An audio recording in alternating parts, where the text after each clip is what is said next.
रामकृष्ण हरी विठ्ठल केशव. अवधूत चिंतन श्री गुरुदेव दत्त.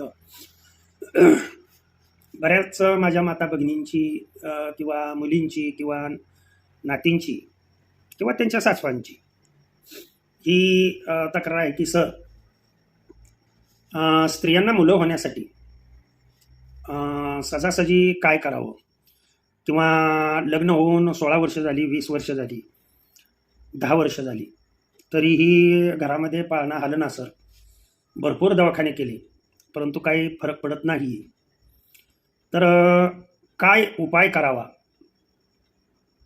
हे आम्हाला सांगा.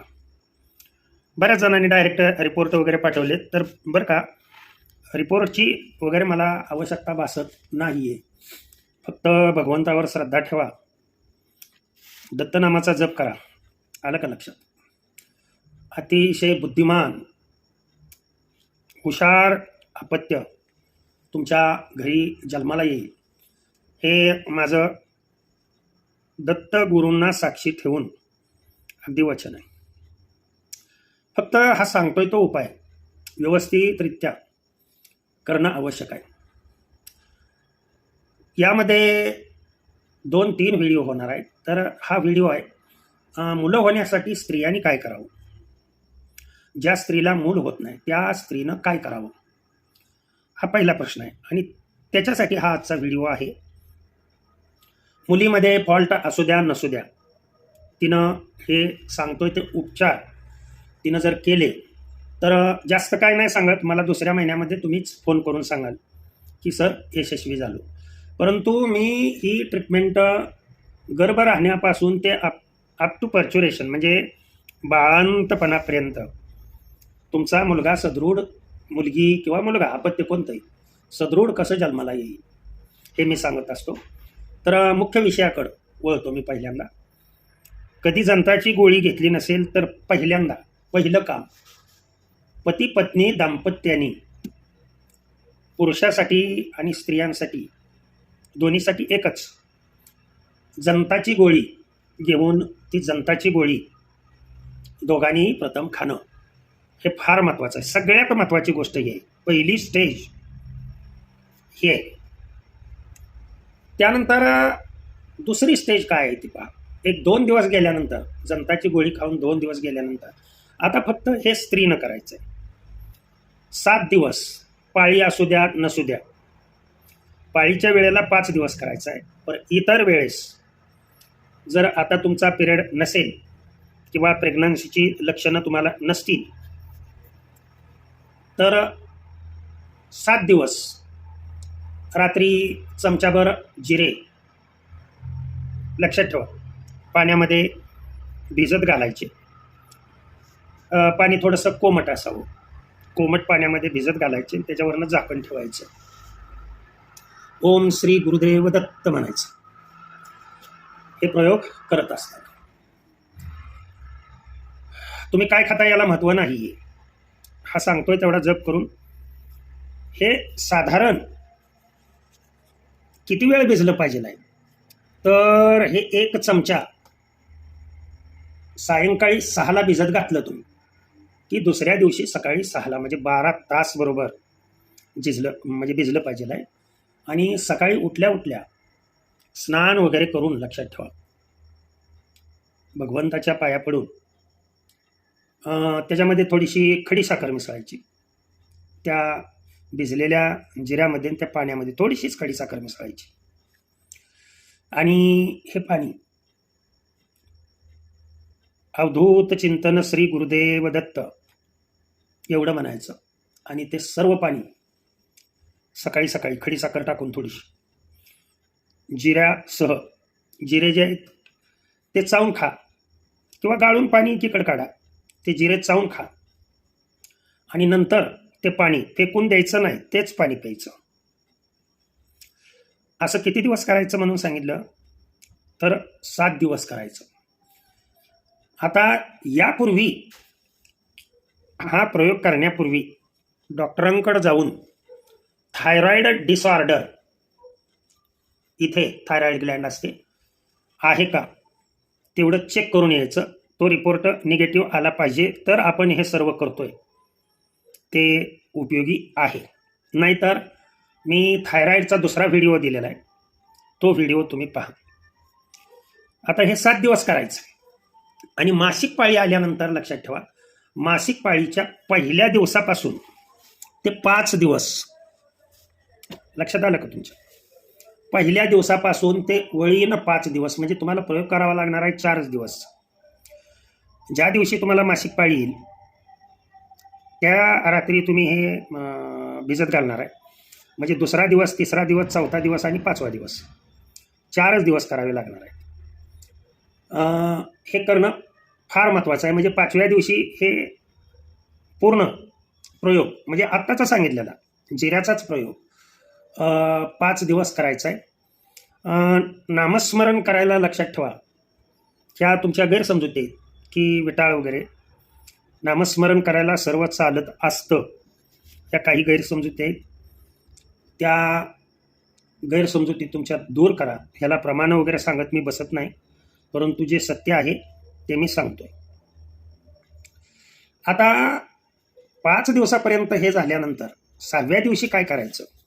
6व्या दिवसापासून ते 20 दिवसापर्यंत किंवा प्रेग्नन्सी राहिल्यानंतर पूर्ण हे नाही बंद केलं तरी सुद्धा चालतंय, पण कमीत कमी 6व्या दिवसापासून ते 20व्या दिवसापर्यंत, 21व्या दिवसापर्यंत हे करणं आवश्यक आहे. काय करायचं? मेडिकलमध्ये अश्वगंधा, आस्कंद त्याला म्हणतात, ह्याची पावडर मिळते. पिवळसर पांढरी पावडर असते. त्यातली 3 ग्रॅम पावडर, 5 ग्रॅम खडीसाखर, लक्षात ठेवा हे, आणि 1 ग्लास दूध 6व्या दिवशी सायंकाळी कोमट दूध घ्यायचं. त्या कोमट दुधामध्ये 3 ग्रॅम हे अश्वगंधाचं चूर्ण, 5 ग्रॅम खडीसाखर आणि दूध 1 ग्लासभर, किंचितशी त्यामध्ये हळद टाकायची, नाही टाकली तरीही चालते. हे दूध प्राशन करायचं. कितव्या दिवसापासून?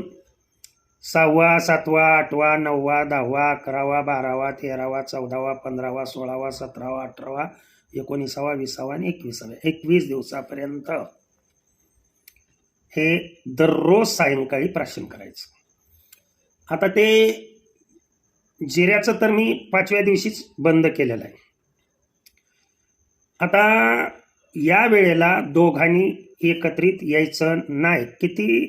कितव्या दिवसापर्यंत ते मी सांगतो? 10व्या दिवसापर्यंत.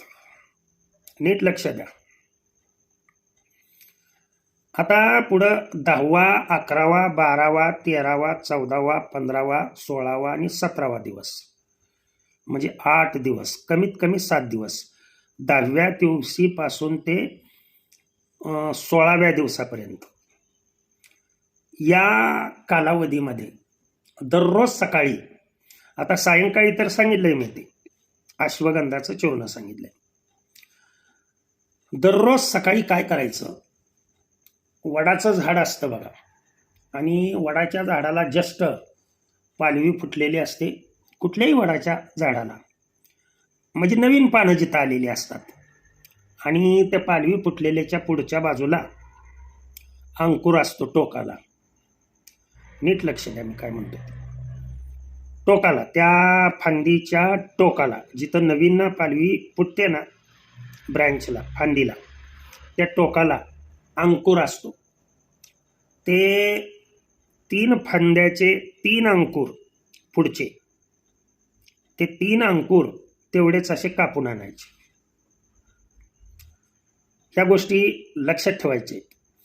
हे अंकुर कापून आणून 3 अंकुर, आणि या 3 अंकुरामध्ये थोडंसं तूप बारीक ह्याने, आपल्या सुरीच्या साहाय्याने बारीक असे कट करायचे, आणि कट करताना त्याच्यामध्ये तूप आणि बारीक केलेली खडीसाखर थोडीशी घालायची त्याच्यामध्ये, आणि ते सगळे अंकुर सकाळी सकाळी तिन्हीच्या तिन्ही अंकुर सकाळी सकाळी खायचे. कुठल्या दिवसापासून सांगितलं मी? 10व्या दिवशी सकाळी. आणि 10व्या दिवसापासून पुढे 16व्या 17व्या दिवशीपर्यंत दररोज दोघांनी संबंध ठेवणे आवश्यक. दोघांनी एकत्रित येणं आवश्यक. दिवस कुठला सांगितला तो पहा. 10व्या दिवसापासून ते 17व्या दिवसापर्यंत कंटिन्यू, म्हणजे रोज सायंकाळी एकत्रित येऊन संभोग किंवा शारीरिक संबंध पती पत्नीचा होणं आवश्यक. एवढं तुम्ही केलं की त्याच महिन्यामध्ये लक्षात ठेवा, जर तुम्हाला इतर काय कोणताही त्रास नसेल तर पूर्णपणे त्याच महिन्यामध्ये दत्तगुरू आपल्या पोटामध्ये त्यांचा अंश ठेवतील आणि चांगल्या प्रकारचं अपत्य स्त्रीच्या पोटी किंवा पुरुषाचा जनक म्हणा नंतरची, म्हणजे तुमची सर्व काही इच्छा पूर्ण होईल. एकदा की प्रेग्नन्सी टेस्ट पॉझिटिव्ह आली की हे जे अश्वगंधाचा मी प्रयोग सांगितलेला आहे, 3 ग्रॅम चूर्ण अश्वगंधाचं, 5 ग्रॅम किंवा जास्तीत जास्त 10 ग्रॅमपर्यंत खडीसाखर आणि 1 ग्लास दूध, हे सायंकाळी दररोज झोपताना पहिल्या 3 महिन्यामध्ये व्यवस्थितरित्या दररोज प्राशन करायचं. 9व्या महिन्यापर्यंत प्राशन केलं तरी सुद्धा चालू शकतंय. बाळांनो, तुम्ही हा उपाय करून पहा आणि व्हिडिओ कुठल्या ठिकाणाहून पाहताय ते आवर्जून सांगा.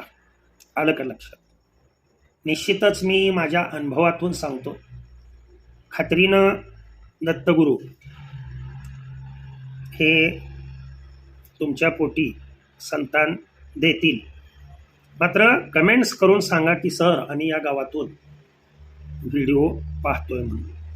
निश्चितच दत्तगुरूंचा प्रसाद तिथपर्यंत मी निमित्त आहे, तुमच्यापर्यंत येऊन पोचेल आणि तुमच्या सर्व आकांक्षा पूर्ण होतील.